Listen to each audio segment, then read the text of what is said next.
अस्सलाम वालेकुम। आप देख रहे हैं पाकिस्तान ओवरसीज चैनल। मैं नसीर अहमद हूं और कैलिफोर्निया से बोल रहा हूं। पाकिस्तान की सियासी सूरत हालात बहुत अरसा से एक हलचल का शिकार है। सब लोग हर चीज़ जानते हैं। आजकल इंफॉर्मेशन इतनी आम हो चुकी है कि आपको रेगुलर आवर्स में टीवी सुनने देखने की भी ज़रूरत नहीं। कोई एंकर्स, कोई तज्जियाकार, किसी को कुछ नहीं पता। आपको भी उतना ही पता है जितना उनको पता है। अगर वो लोग इस सूरत हालात में सरवाइव अगर कर जाएं तो उनको तो तमगाए शुजात हुसैन मिलना चाहिए। जब भी ये पता चलता है कि कोई चीज़ सेटल होने वाली है, नेक्स्ट डे सूरत हालात यकसर तब्दील हो जाती है। किसी ने कोई प्रोग्राम तैयार भी किया हो तो वो करने की जरूरत नहीं होती क्योंकि हालात बदल जाते हैं। अब जो पंजाब असेंबली में इलेक्शंस हुए, पीटीआई और काफ लीग समझते थे कि उनके पास नंबर्स पूरे हैं, लेकिन 21 तारीख को 22 को इलेक्शन थे, 21 को जरदारी लाहौर आ गया, बल्कि शायद 20 को ही आ गया था। उसने आके लाहौर में घूमना शुरू कर दिया। पीटीआई वाले बेचारे और उनके सपोर्टर्स, उनके रंग उड़े हुए थे कि जरदारी तो बोली इतनी लगाता है कि कोई इनकार ना कर सके। और एक उन्होंने लोटा खरीद के तुर्की भेज दिया।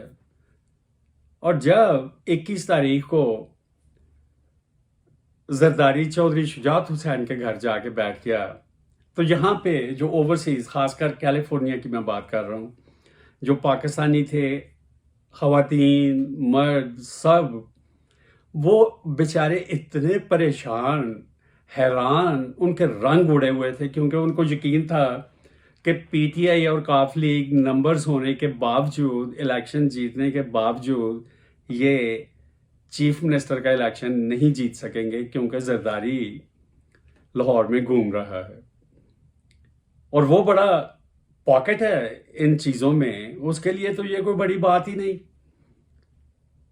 खैर, लोग टीवी के साथ जुड़े हुए थे, देख रहे थे, एक एक लम्हे की खबर रख रहे थे।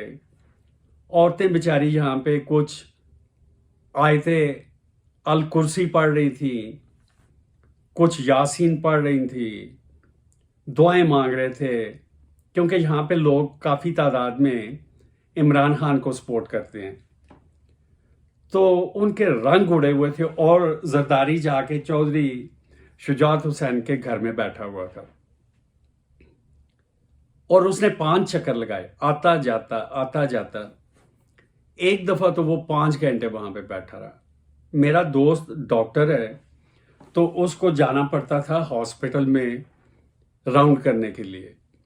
तो वो हॉस्पिटल में जाता तो कुछ देर के बाद मुझे फ़ोन करके पूछता, जरदारी कितने हुए, जरदारी वाले उथे ही है। मैं जो उन्होंने दसिया कि जरदारी और चौधरी शुजात वो तो दोनों लेटे दे ने अपने अपने रिकलाइनर से, और जरदारी ने ते अपना खाना भी उत्थे मंगवा लिया। मेरे एक कहन दी देर सी, और मेरे दोस्त की हालत ते चौधरी शुजात हुसैन जैसी हो गई। ओदा मुंह खुले का खुला रह गया। वो इतना डिप्रेस और परेशान सी। मैनू पीटीआई तो ज्यादा अपने दोस्त ते तरस आ रहा सी कि या अल्लाह पाक इनू इस कशमकश चों आज़ाद कर, ਇਹਦਾ ਕੋਈ ਬੰਦੋਬਸਤ ਕਰ, ਇਹਨੂੰ खुदा ना खास्ता ये दिल ते ना ला ले कोई गल। लोग बैठे बातें कर रहे थे, कुछ अमेरिकन दोस्त भी बैठे हुए थे और बार बार जिक्र हो रहा था लोटे का, लोटे का।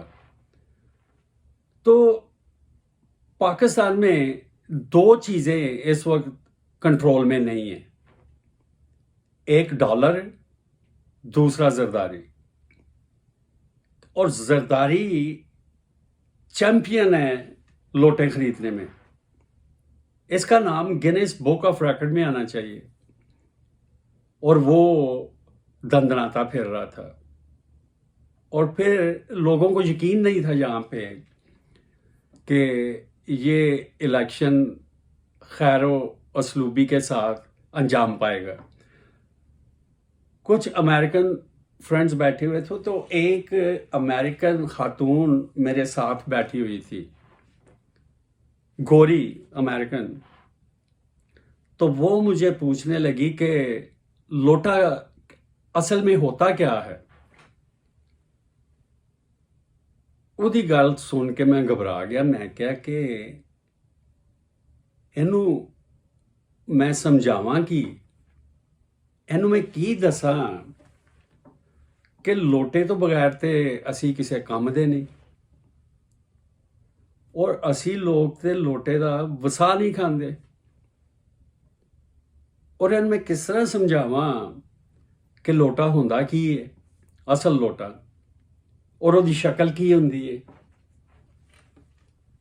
और ਉਹਦਾ मकसद की हुंदा है। और ਇਹਨੂੰ मैं की दसा कि लोटा ते तरह तरह के मटीरियल च मिलता है, तांबे का, पीतल का, अलूमीनियम का, ਹੁਣ ਤੇ ਪਲਾਸਟਿਕ ਦੇ ਲੋਟੇ ਵੀ ਮਿਲਦੇ ਨੇ, और कई तरह के लोटे मिलते हैं। और अगर इन्हें कह दिता कि मैं भी एक लोटा लेना है तो मैं फिर की करांगा। इनू मैं किस तरह समझावांगा कि ये लोटा इस्तेमाल किस तरह करीदा है, और इनू मैं किस तरह दसांगा कि लोटा सिर्फ एक हाथ नाल फड़ीदा। अगर ये खैड़े पै गई तो इन्हें लोटा ले लिया, इनू प्रैक्टिस नहीं लोटा इस्तेमाल करन दी। इहदे लई ते उमरां दी प्रैक्टिस चाहिदी है। इनू प्रैक्टिस कोई नहीं। ਇਹਦੀ ਕਲਾਈ 'ਚ अगर मोच आ गई या लोटा ਇਹਦੇ हथों छुट गया और नीचे सारा पानी फैल गया, ये काली झूठी ते तिलक पई, इन्हें तो मेरे ते केस कर देना। और जज ने मेरे को एक सवाल पूछना कि इनू दसिया किन्ने सी। इत्थे तुसी झूठ भी नहीं बोल सकते। मेरे कहन दी देर होनी है कि मैं दसिया सी, जज ने मेरे खिलाफ फैसला दे देना। मैं नेकी कमांदिया अजाब पा लवां अपने आप नूं, मेरा की बनेगा। मैं उन्होंने कहा कि देख जेनिफर, इस तो पहले कि मैं अगली गल करा, तैनू मेरे नाल एक वादा करना पेगा कि तू किसी नाल गल नहीं करेगी कि तैनू दसिया कि नहीं सी। देखो हुण यह वेखना कि अपने वादे की पक्की निकलती है कि नहीं, वरना मैं तो उन्होंने मशवरा देंगा कि लोटे का ख्याल अपने दिल चों कढ़ दे। हाले फिलहाल ये तेरे बस की गल नहीं। नाजरीन, नेक्स्ट टाइम सियासी लोटों पे बात करेंगे। अल्लाह हाफिज।